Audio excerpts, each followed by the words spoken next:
Ja stop. Kädellä ei nyt söykätään se koira, vaan se käsi on niin tästä enemmän. Hyvä. Tossa vieressä. Eli ei nenää edessä, vaan kääntää sitä peukaloita. Hyvä!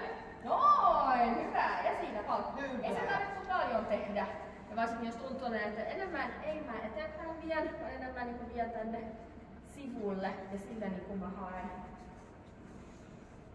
Mutta jos itse työnnät itsellesi eteenpäin, se voi olla niin se käsi menee pois.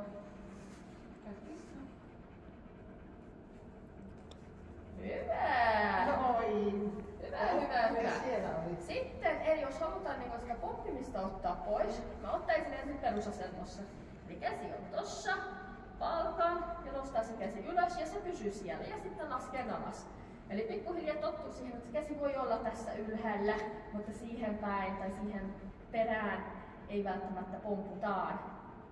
Hyvä, ja sitten palka. Hyvä, ja sitten palka. Noin on hyvä.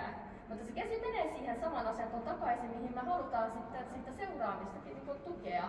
Tämä niin auttaa. Eli se koira tottuu, että se on niin tossa, mutta ei se mitään niin muuta pitää sillä tehdä, koska nythän taas katselee sun oikein kättä.